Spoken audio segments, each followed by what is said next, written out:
Well, You know, so he literally in the book explains how to make zombie potion. Like he actually says how to do it. Wow, Yeah. that's scary. So when I was like 17 and I read that book, I was like, oh, I'm going to go make zombie potions. I know Now, plenty of people I can throw that on. I don't how, man. I'd be in a lot of trouble.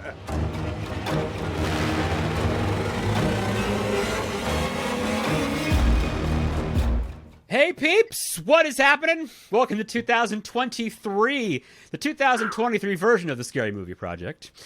We are super happy you guys are here. I am your host, Matt, and we have something really awesome to kick this off. I'm joined by a friend of the show, Bill Vaughan. We are going to talk black horror. We're going to go into that a lot deeper. We're going to talk horror movies, of course. That's what we do. We are the podcast that talks about scary movies, obviously. But we're going to involve a lot more. We're going to go into some basically old African folklore, some African-American folklore, things that lead into. We're going to run the gamut on this one. So, friend of the show, Bill, if no one's ever been on before, though, Bill, give us, who the heck are you? why did I invite you on this show? I am a technical professional in the world of audio and video. I'm a musician, and I am definitely a horror fanatic. That's why we have you on the show. Yes, man. I'm a VHS fan. I love the old movies picking them up from the corner video store that 99-cent had rentals, the huge man. collection. Yes. Have you seen VHS, by the way? Unrelated topic. The movie VHS. I saw it on. Oh, it's so good. Yeah. Who's in it? It's so good. It's an anthology. It's by Ty West. It's all these different stories. VHS and VHS too. They're fabulous. Gotcha. They're really good. Okay. Unrelated. Okay. We usually run off on tangents on this program anyway. So that's what it's about anyway. That's okay. So that's what we're gonna do. So we are going to talk. You know what? Like I said, this is two parts, and we want you guys, of course, for both. But we want to get you. We got to get started somewhere, right? So we're gonna get started. Let's go. We want to go we're going to go to ancient African folklore? How do you want to let's go to African folklore, like pre-slavery folklore, and go from there. Let's do it. Because I think this kind of sets a tone of how many cultures see horror movie. A lot of the black cultures, because black is very, very diverse, multifaceted from all over the world. The diaspora, as you would call it. Yeah, there you go. But there's certain aspects of it that have some lineage. Characters that are very similar to other like European characters and things like that. You'll see some of the similarities as we start to explain some of the different characters in African folklore, and then we'll move into the African American folklore. Once the blacks are in America, how they see things, which is really based on the surroundings and the certain situations may have been in. Now, it's a lot to unpack. I'm not a history expert, though I love history. But what I want to do is at least give you a platform to dig deeper into these subjects, because these subjects can go on forever. I mean, you're talking about a whole multitude of cultures. You look at Africa, there are multiple countries in Africa. So each there's a few. There's a few. So we'll start off with some of these characters, man, that are the most prevalent ones in some African cultures. All right. So let's start off with the Popobawa. Yeah. So the Popobawa. Popobawa. I hope I'm saying that the right way. So this hails from Zanzibar, and it literally means batwing. It's a nocturnal demon that was it's a giant. I mean, those the one I saw the last night. The walking demon is one thing. The flying one is something different. Man. But no, this it was released by witches to torment the enemies at night. So it turns to a man and sexually assaults both men and women. Yikes! I'm not a fan of that. Nah, not at all, man. Not at all. No, not so much. But you did say you mentioned, and we talked not too long ago. You mentioned it on Destination Truth. All right, so one of my favorite television shows of all time, really. If anyone likes Josh Gates, right, on Travel Channel, Josh Gates is amazing. He used to have a show called Destination Truth, where he just flew around the world investigating urban legends basically all over the world. I mean, vampires in Romania and, UFOs in South America. It's like he has the greatest job in the world. And I think one of the episodes talked about this monster. Yes. Okay. He goes to go to Africa and places to look for it. I don't remember everything about it, but I kind of Googled it and I don't remember the episodes a long time ago, but I know I've seen it. And this is a fairly new monster, right? Like, Yeah. Well, no. Well, historically, it's not. But I think to see it still mentioned is special. It still has relevance to this day. Okay. So that's very interesting. Very interesting. So, I had a question. Yeah. Is this the one that people are saying they've seen like recent reports of it too, like in the last 20 years or so? Those right? And I think the other one, what's the name of it? I think like the Tokoloshe. I think that's how you say. I think that's another one people are saying they've been spotting. Recently. Right. That's crazy to me because, like, when you have one person, two people saying, but when you have crowds and masses of people citing it, that tells me that just makes me wonder. You know what I mean? I don't know. No, absolutely, absolutely, man. I mean, like the Popobawa, is a hairy. The difference between the Tokoloshe is a hairy, grotesque sort of animal, and he can look. Here's the thing: he can become invisible by drinking water or eating a stone, which is very interesting. I'd like to be able to do that. I mean, who says you can't? Go outside and try. Get a stone real quick, come back and see if we can do this. Give it a shot and see. Yeah, I don't know. So the Tokoloshes called upon by malevolent. Oh Lord, how can I say the word again? Malevolent. I don't know why. It's been a long day for me. I'm sorry, y'all. I work in university, so I'm around words talking. Exactly. But yeah, it's to at its least harmless. It's used to scare children, and I think that's probably a way of a parents trying to keep their children in line. And I think a lot of these things that they're ways to scare kids, right? Exactly. Right. But and I'm questioning this to see the second part. It says its power can extend to causing illness and even causing death of the victim. That. So I don't know if that has something to do with any other illnesses like malaria and things like that may come about if you're in the wrong places. Okay. So yeah, the Tokoloshe, the Loco, and this is from Central Zaire. So, the Loco is another dwarf-like creature, lives in the forest, and believed to be the ancestors of the people who live there, the spirits who live there. They have sharp claws, large mouths, covered in hair as well that looks like grass. The hair looks like grass, so they kind of blend in. Yeah, and they're known to live in the deepest parts of the rainforest. Okay. So they wear little bells around their necks to enchant listeners. So the whole thing is like how vampires can kind of entice you, talk to you. Bells the same way. Siren song, like a mermaid. Exactly. And they ferociously guard their treasures. So I was curious about this one. Is it a folklore myth story made to keep people out of the woods or something? Is that what this is about? Like a lot of folklore, I think so. Yeah. I think it's kind of because if you go into the woods at night, you hear anything. If this legend is in your mind, walking to these in these woods that you're not supposed to be walking into, these prohibited spots, you're going to hear it, you're going to see it. Just because your mind is already in that direction. So I think they do exist to keep people out. I think I read a story about this saying, some guy went in with his wife is the tale. I mean, this is an actual account. This is just a story. Yeah. A guy goes in with his wife and he tells her, don't listen to any of this bells or any of the whatever. And of course she hears it. And of course it entices her and she disappears and that's the end of her. Yeah. Yep. Right. Yep. So, that one's interesting to me. It's very interesting. So, guarding a treasure, right? Yeah. Yeah. So, yeah, man. The other one we may be familiar with, and it's mainly in Muslim cultures. Mm-hmm. And of course, within West Africa, Northern Africa, Morocco, and Egypt and places like that. This one is called the jinn. We've all heard of jinns before. Now, let me ask you this. I'm not sure. I didn't really research that deeply, but does that have something to do with the word genie with jinn? You know what?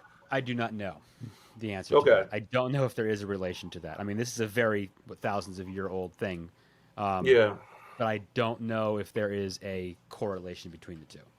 I Now, don't know. I was watching one of the Slapped Ham, one of the channels I subscribe to on YouTube, and they always have videos and things like that. And this one guy always goes out into the deserts throughout Middle East and Northern Africa, and he's spotting the Yes. jinns in different places. Yeah. Interesting, very interesting. Amazing. I mean, these are remote locations he's going to. It's not like this, Oh an yeah. occupied town or something like that. These like abandoned places.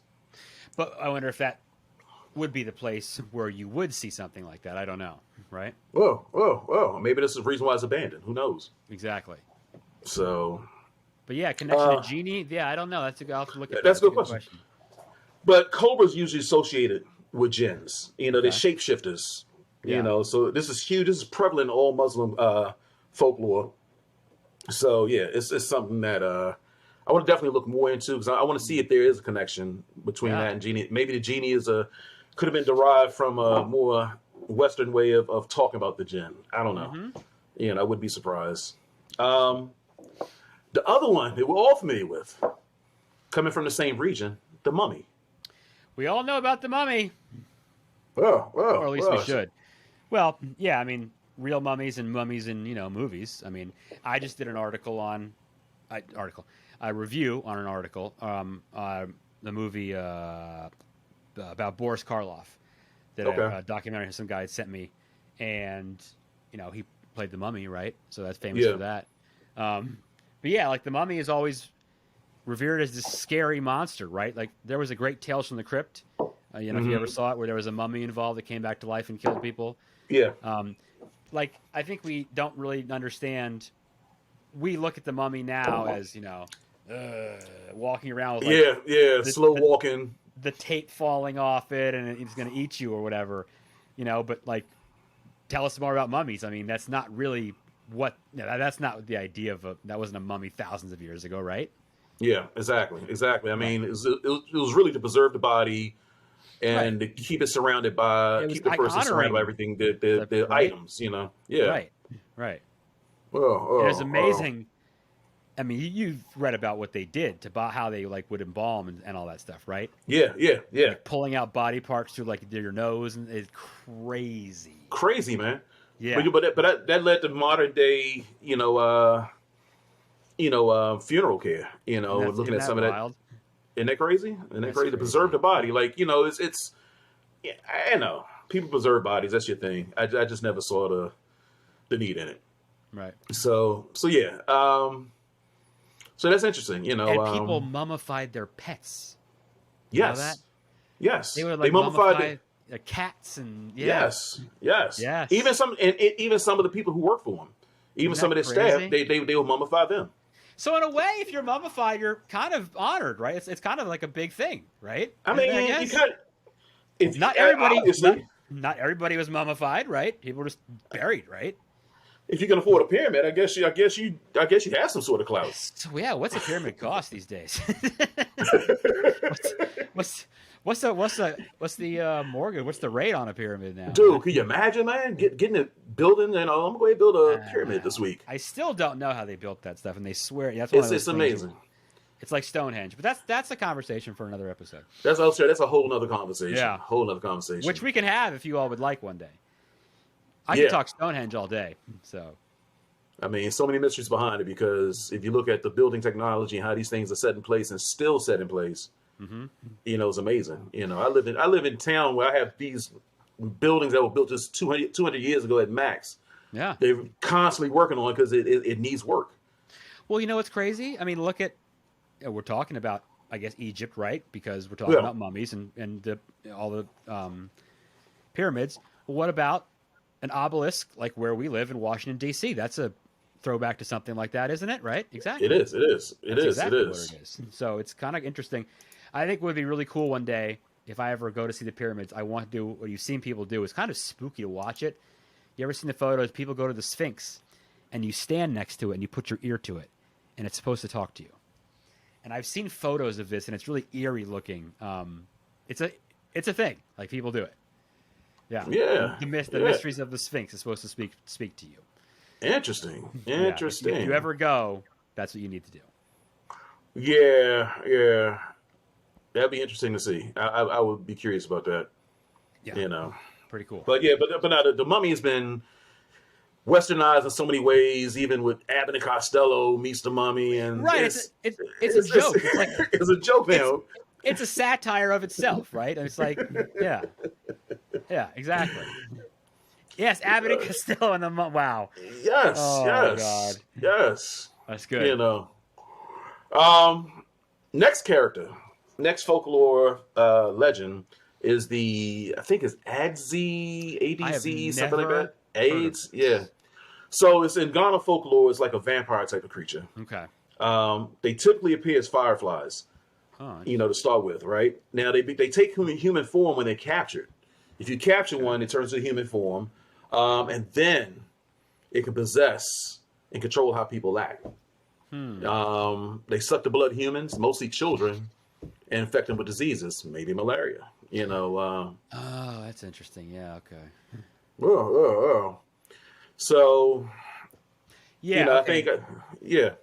I was gonna say that. Yeah, this is one I didn't know, and when I said never heard, I had never heard of this previously. Your info on this, I was just checking ahead of time. Yeah, that's what I thought. It was like a warning almost for malaria or something like that, right? Exactly.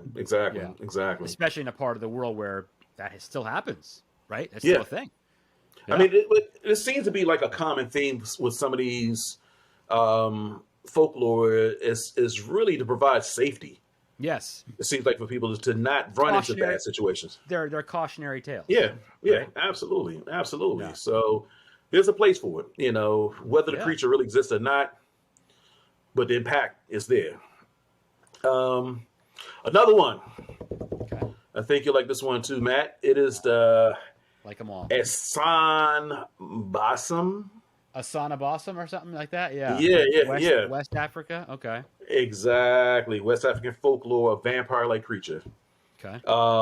They hang on trees by claws on their feet. They have these metal claws that hang on the trees. They hang upside down, and they hunt from the trees.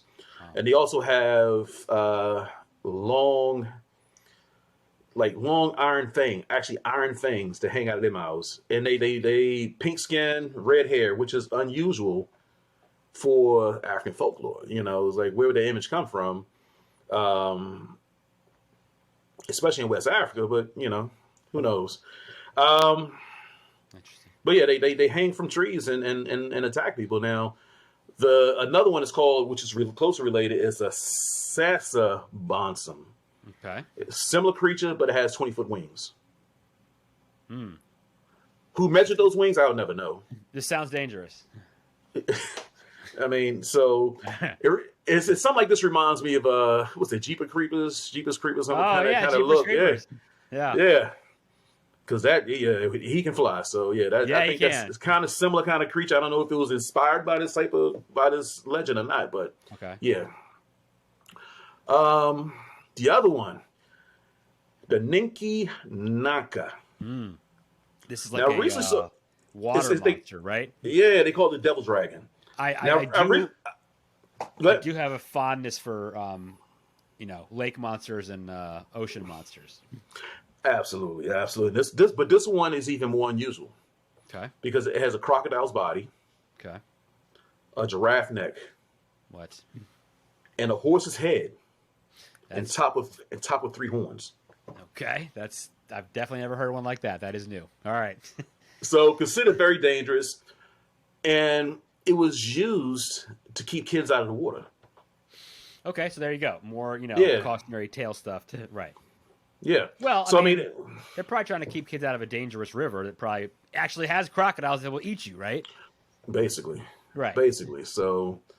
Yeah, but that's an unusual looking animal. I would love to see a picture. I never saw a picture of it, or somebody captured it on film. Well, you know how that stuff usually goes. those are amateur hour at best. Yeah, you can't Bigfoot fake that one. This is a little No. more elaborate. Yeah, yeah. Um, so yeah, so that's those are there's so many different characters because again, the continent Africa is huge and there's so many countries within Yeah. that and so many unique cultures. Whether you live in the central parts, along the coast, towards the north, closer to the Mediterranean, you have so many different cultures and so many interpretations of folklore. So that was what I was going to ask. This is just a list. I mean, like you said, it could go on forever. Did Yeah, you notice anything about geographically? Were there more in the western part of the country?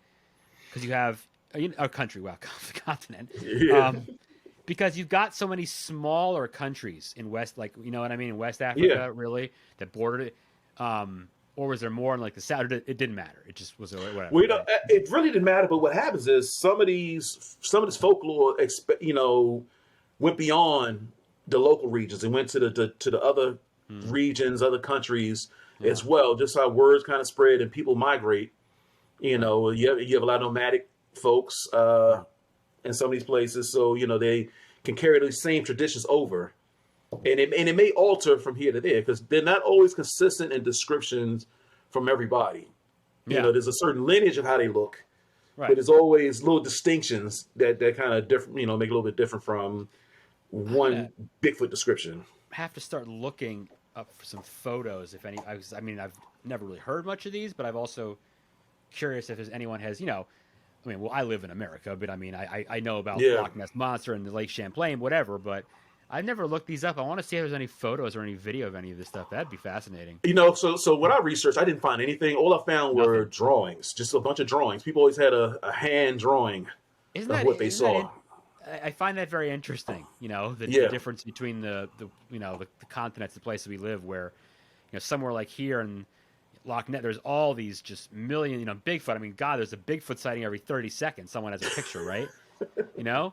But none of this, but it's interesting, none of this stuff, which to me makes it kind of spookier Yeah. and like more old fashioned and scarier in a way. Like it is just a word of mouth. It's handed down. It's not like It we is. don't It have is. any footage of this. No. The only one that I would mention in here is, do you know? Oh boy, I can't pronounce this. It's the starts with an M, the Macaulay Mbe or something like that. I'm saying it very wrong. Yes. Yeah. It's Yeah. Yeah. Yeah. the dinosaur that lives in the Like the Congo, right? pterodactyl, whatever type of thing. No, like a brontosaurus, they think basically. Like Oh a no, little no. mini. I think it is. It's like a baby brontosaurus, they say, and it's supposed to live in the Congo. There's a movie. You ever heard of a movie called Baby? It's a Okay. movie called Baby, and it's about like a little dinosaur that lives in Africa. It's not a very good movie, but that's what it's based on, basically. I don't even think it's a horror movie, but that's what it's kind of about. But this thing, like I've heard about it forever, and read about it in books, but it's the same thing. They only have drawings. There's no Yeah, like it's no only photos. drawings. No. Yeah, I love it. So, no, it's amazing when you look at some of these cultures, and also again, you look at different, go to different continents, and it's Right. always something similar to Yeah. what you're reading here. Everyone has their version of it, right? Yeah, no, absolutely, absolutely. Yeah. But speaking on that one, I did see one. I didn't mention it tonight, but I forgot the name of it. But it looks like the big flying dinosaur bird.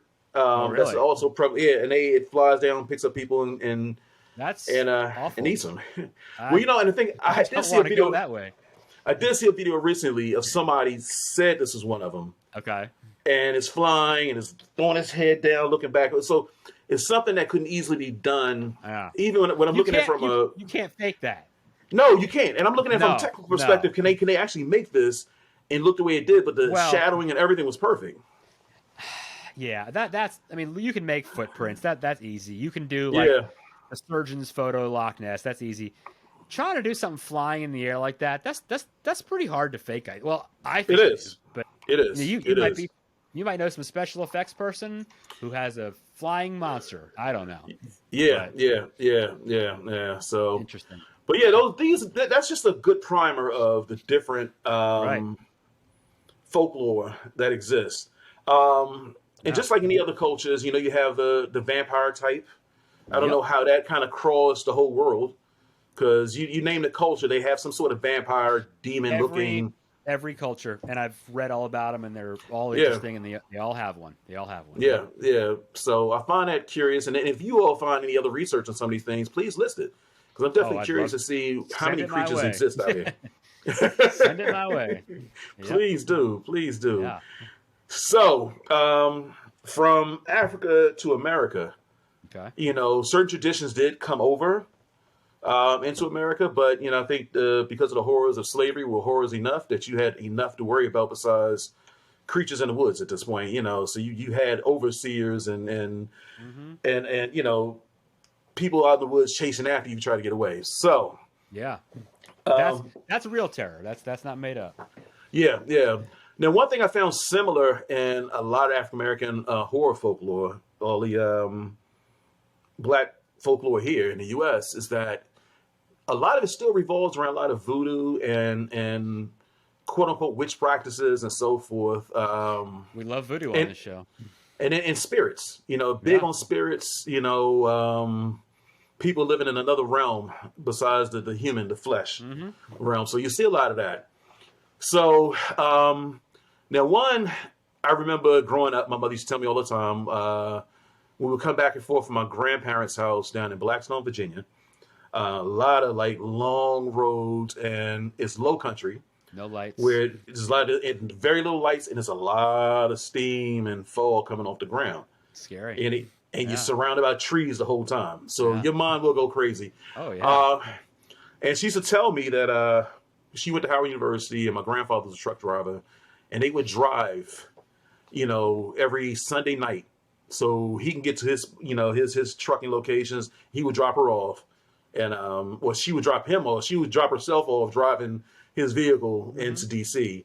And they used to have this thing called the Haint Okay. that they used to talk about all the time while being on the road. And these, Haints are like a ghost or evil spirit sent to mayhem, sent to cause mayhem and death. So you would see them and they would just blend into the fog. They would slide into your house. A lot of it comes from like the Gullah Geechee region, which is like South Carolina, which in Virginia is not too far from there, just more Yeah. inland, Sure. a little bit north of from the Geechee country in South Carolina. But they can enter your home through open windows, doors, holes and cracks, keyholes. So, in hoodoo belief, a Haint describes a witch-like monster is out to chase their victims to death by exhaustion. Wow. Okay. So, yeah. So, Damn. yeah. That's unpleasant.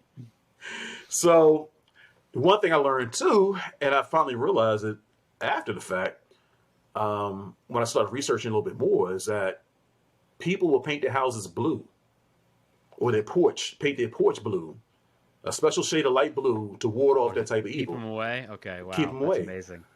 Isn't that That is something? it's amazing, man. It's crazy. So I mean, these People really do essentially, that.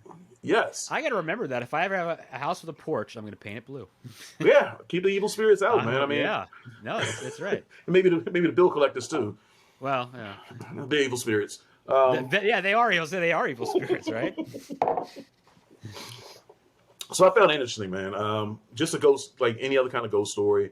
But I think it's even when you see it, like when I drive back and forth, when I go down there, and I have some property down there that I want to build on. But yeah, you get that fog all the time. That's Every other pretty night cool. you'll see that fog coming. Yeah, it's hauntingly beautiful. It So is. I mean, to some yeah, people, it's cool, and to others, it's whatever. But yeah. I I think it's mean, pretty interesting. I've never heard of that. The Haint. you think like if you go down, I So don't know if so you've been. so it's an entity. It's not a physical. Yeah, it's an entity. It's Okay. just a ghost, like it's Okay. just a spirit of a ghost, Okay. and it's even more frightening. I don't know if you've ever been to like Savannah or Charleston, No, I have and they not. have the trees with the Spanish moss, Yeah, like New Orleans and then too, right? Yeah, yeah. and the fall comes up, Very scary. Yeah, very scary look. But the yeah. best That's camera beautiful. shots though. But it's beautiful. Yeah, it's very beautiful. It's So now, again you have where did you say what was probably the origin of this? um it comes from the Gullah Geechee, who are closely Okay. now the Gullah Geechee people in South Carolina, like along the Sea Islands. Okay. They were rice farmers, and because of the heat and everything else, the plantation owner never wanted to stay there. So they would be there all through the year. So they were able to maintain a lot of Africanisms, a lot of African culture. So they held on closely to these traditions, which would then also spread out across, again, regionally, it'll keep spreading across as people move out of the farmlands, especially during the postbellum years after the Civil War. People migrated, out and started sharing these same cultures, these same traditions. So, but yeah, the Gully Geechee. And if you ever speak to somebody who's truly a Geechee, the language, they definitely have a lot of African in the language. It sounds somewhat Caribbean, in a sense, because it's all mixed in. But lowland food, seafood, some of the best food you ever get, man. My gosh, that's all I need. Yeah. What's the girl's name? The woman's name, Cardia. She's a chef on one of the shows, but she's lived there. She lives in that same island region, South Carolina, by Charleston. Wow. Cardia Brown, I think that's her name. Cartier Brown, that's her name. Cartier Brown. I'm sorry. And her food, she makes a lot of food from that region. Definitely look it up. All right. That's good. I like that. The next thing I grew up with knowing about, and it also came from the Gullah region, was the Plant Eye. Okay, I've never heard of that one. So the Plant Eye was more like a boogeyman. I love that. And it served to spook children to stay away from the woods at dark. So you starting to see the theme with this whole protect your children. Yeah. Because children are mischievous, and you got to scare the life out of them for them to not do something. That's what all these stories are for. Yeah, you're right. Because you tell me to do something as a child, I'm going to do this. I'm going to do exactly the opposite. That's exactly right. Yeah. So probably still today. Hell yeah, I'm still the same way. I'm still scared of my mother though. So everybody is. We're all afraid of our mothers. You should be. Yeah. Your mother gave you life. Yes. So and she can take it away. They'll remind you every time. Yeah. It didn't. That was a line from some. Oh, whatever. Keep going. Oh no. So also another thing about the Plant Eye is they're shapeshifters. They shape shifters. That's a big theme. Shape shifting. That's an interesting thing. Yeah. And I think I'm not sure about the origins of it, but it almost seems like at any point, that could be, if you go in the woods and see anybody, it could be the Plant Eye. Okay. So look up the Plant Eye. Very interesting story. Yeah, I'm sure there's some research on it. I have not heard of that.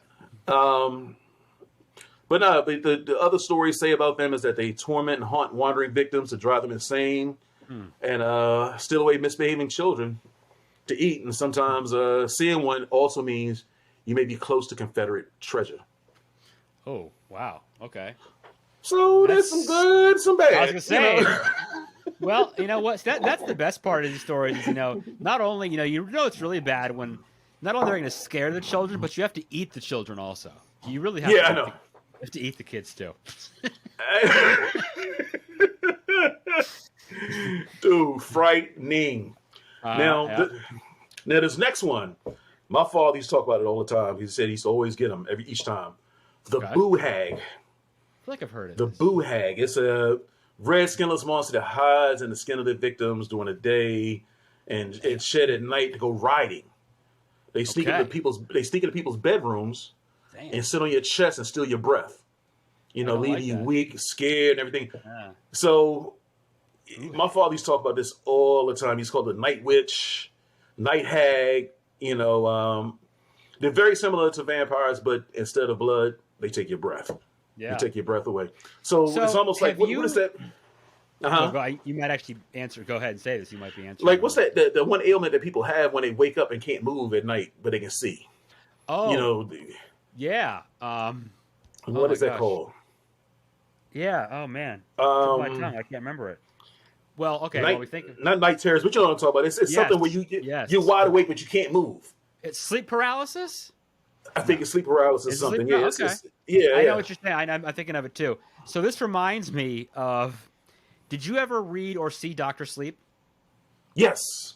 Yeah. Okay. Yes. Do you remember what they were like breath vampires? Remember? Yeah. They didn't drain your blood. They took your energy out of you, and they took it by taking your breath, taking your energy that way.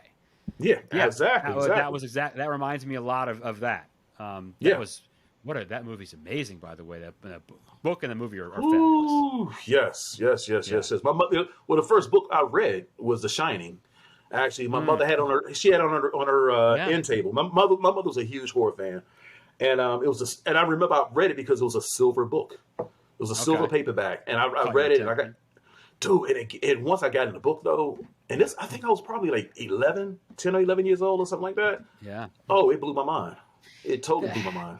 And the thing, Doctor Sleep, the movie, especially the book is very good, but you can't really. You can picture it, of course, but when you see the end, I'm not gonna. Well, we ruin movies here on the show, so you know what I'm saying. But the end, when they go back to the Overlook Hotel, that love letter to The Shining, like my heart was like filled with joy when I saw it. I was just like, "This is so amazing! Thank you for doing this." But yeah, that's those They were the True Knot was the name of their group, and that scene where they kill that little kid is very disturbing. By the way, it's hard. It's hard to watch, but that's what they do. Yeah, they take all your energy that way through you. Oh man. Yeah. So my father would always talk about he was like, last night the hag rode me.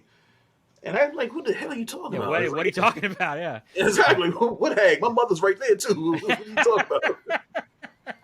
You better not be talking about my mother. Oh shit. For several reasons. That's good. Yeah, so that's one thing I remember growing up with for sure as well. Like a lot of these traditions I grew up with, close to my heart, because it was talked about. Like we would sit on the porch in the country at night. Yeah. And it's dark outside. You only may have one light up the street. On your blue porch. Yes, on the blue porch. Have the blue. I didn't notice that until I started realizing when I read. I was like, this is why they always have blue on the porch. I never thought of that. Yeah. So yeah, man.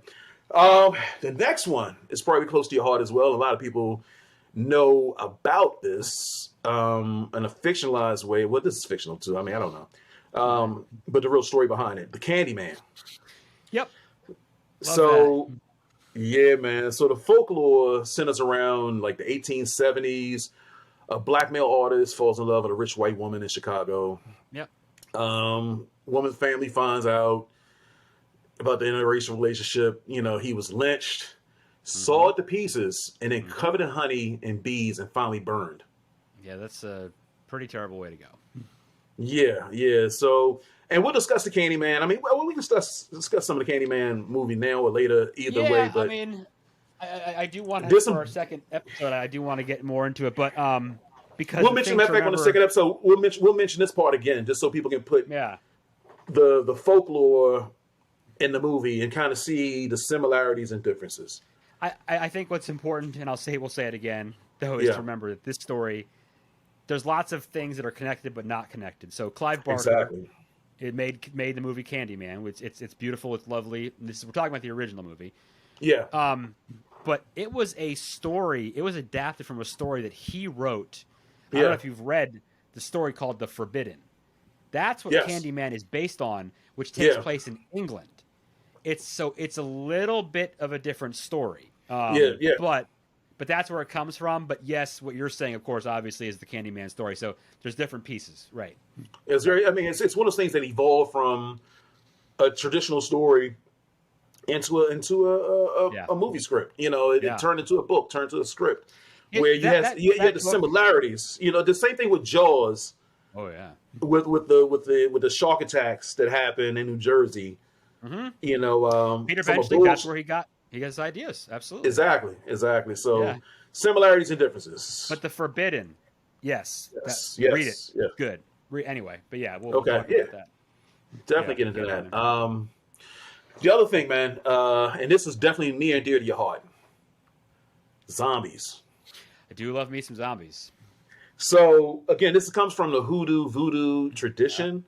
Yeah. Well, then that's a good question though too. Is the stupid Americanized zombies that we know that run around eating people, or what we've discussed when we had this episode before, a real zombie, a person who literally was just basically put to sleep and put under a spell. They're not They're not a flesh-eating, brainless monster. They're a person that's alive that had the Jesus juice thrown on them, and they don't know what's going on. Exactly. Like some sort of sedative or something that stops you from talking, Tetrodotoxin. do anything. Yeah, yeah, Yeah. exactly, Yeah. exactly. So we So reviewed. I think you, if you listen, anyone out there listen to our episode yeah, that Tara and I did on the Serpent and the Rainbow, yep, which is great awesome. movie, great movie. Yes. Well, read the book. Great book. Yes. I haven't read the book, but I will. Yeah. Book is I meant it's a little different reading. It's more of like a not a how-to, but it's more of like a text almost. That's not right either. But it doesn't read the way the movie is, if you know what I mean. It's Yeah, written by it's written by an anthropologist. So it's just but it's good. It's good. yeah, yeah, yeah. I got definitely have to check it out. I mean, I've Yeah, it's good. that's one of the books I had on my back burner, but I think I need to go ahead and get into it because the thing is, when you read the books, your own mind starts to color the whole story as well. Well, So he you actually get he literally in the book explains how to make zombie potion. Like he actually says how to do it. wow, Yeah. wow, that's scary. So when I was like 17 and I read that book, I was like, oh, I'm going to go make zombie potions.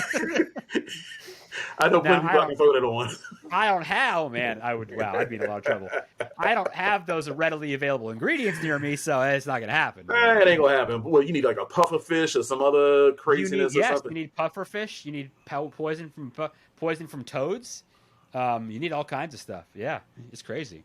I mean, I hate to say you just get some heroin from Down the your block. local, yeah, from the block. I'll just drive to Baltimore for a little bit and just hit the block and just come back. I love Hit up Baltimore, y'all. hit up Baltimore Street and just head on back.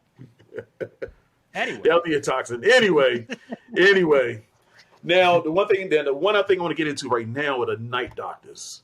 This is definitely something else near there. I've heard about this before. This was like, was this real though? There's some truth behind it. Right? There's some truth behind it. Yes, absolutely. This is not an urban legend.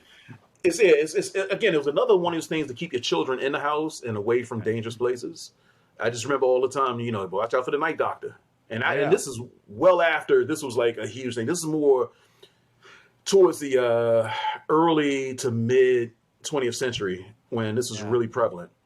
And it came about because the medical schools, as they start to grow, they didn't have enough cadavers. Mm-hmm. And they would go find people. They'll go find people, whether the people, they did a lot of grave robbing. Oh, man, they dug up some graves, pull those people out, especially when they were freshly put in. But also they'll grab live people. Yeah. And unfortunately, a lot of them were African American. Yep. So they're also known as night riders, night witches, Ku Klux doctors, student doctors are the most common names for them. So they're like, remind me, what's that? If you have heard, so back in like the Middle Ages in like England and Scotland, they used to have these people called highwaymen, and they would rob you at night. And they would sometimes not just rob you; they might take you and do shit to you. Yeah, yeah. Maybe I don't know if that's kind of like that in a way, but that was real too. They really did that. They really did it. Yeah. Another version is kind of like you Shanghai somebody. Yes. Instead of killing them, you take them out somewhere else. That's a good way to put that. That's a good description. Oh, wow. I mean, matter of fact, speaking of Shanghai, have you seen like some of the tunnels they had out? I've been to the Portland Shanghai tunnels. Oh yeah. Yeah. It is a very cool tour. I would recommend you. Not wrong. I've done it twice. It's very cool. You got to have the right guide for it. I'll just point that out. But it's really cool. You got a pretty interesting. I'm a claustrophobic person, so I didn't mind down there that much. But after down there for about 20 minutes, you kind of get weirded out. But yeah, they recreated everything. They have the beds. They even show a way they would bring you down. You're up in the bar. You'd be sitting there and they'd yank a thing, and they have like a dummy there, and it falls through and it lands on a mattress. And this is how they really used to do this stuff. And they would knock your ass out, and a week later you're in China somewhere on a boat. Wow. Yeah. Wow. Yeah, it's crazy. I've only done the one in Portland, but Astoria does an underground. San Francisco, Seattle, all the port cities on the West Coast have one of these tours. And that'd be a cool haunted house thing, though. Yes, not an urban legend. This is real stuff, man. This stuff is real. Really happened. Yep. Yeah. But back to the night doctors. They would, of course, like I said, they would duck, kill, dissect bodies. Yeah. Now, I did find some research I have right here. Hold up. It said, It's like Dr. Satan from House of a Thousand Corpses. pretty much. So they said, here's one research, an example of a medical college that used bodies of African Americans, immigrants, and impoverished people is the Medical College of Georgia. Excavators at the Medical College of Georgia in 1989 yielded more than 9,000 bones. No records exist, and none of the remains have been identified, but it fits the inflammatory story that claimed that they were mainly from working class individuals, and approximately 80% of those were African American. That's those stories you hear about with these like mental hospitals, that say the legend that they killed all the patients, and they say, no, we never killed them. And then they find all these graves and these dead, like these body parts, like these bones. Right. And then another interesting part. I believe it. Yeah, exactly. I mean, it's definitely a real thing. Another interesting thing is that the teaching hospitals only perform live surgical techniques and demonstrations on African American patients. Yeah. Wow. So that's scary because but when you add in some truthfulness to it, it's just so much worse, right?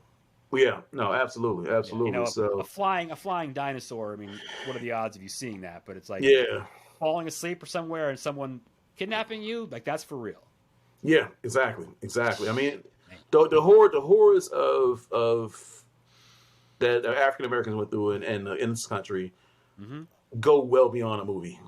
So this is, and that's why I like just kind of get some context of where this. It's like these stories you heard about Nazis when they would do these things, right? Same thing. Yeah, kind of, right? Absolutely. Oh, So, man. but if any of you all have any other examples of folklore, because a lot of stuff is not, a lot of stuff comes through oral tradition and not necessarily from. That's exactly right, and that's where written. That's a great way to put it. It's one of those things I always tell people when I talk about things like Halloween and the history of stuff like that. And, so much of that stuff is exactly what you said. It's oral history. There isn't a lot of documentation left. There isn't. No. So, it's all you have word of mouth stories. Yeah. Because some of the stuff is so old. So. Yeah, man. Awesome. And plus, who's going to document you doing something nefarious? Yeah, you'd be surprised. People are pretty stupid. They do dumb things, but you never know. People excited. Yeah, I know. I'm not surprised about people. But that's a good point to say if you have more info, because what we're going to do is I want people to send us more info they want, because I want to hear more about these stories. Yeah. But we've covered the stories.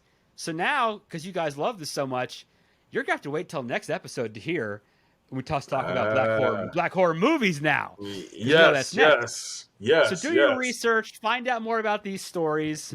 And of course, as usual, love us, like us, find us on Instagram, find us on Facebook.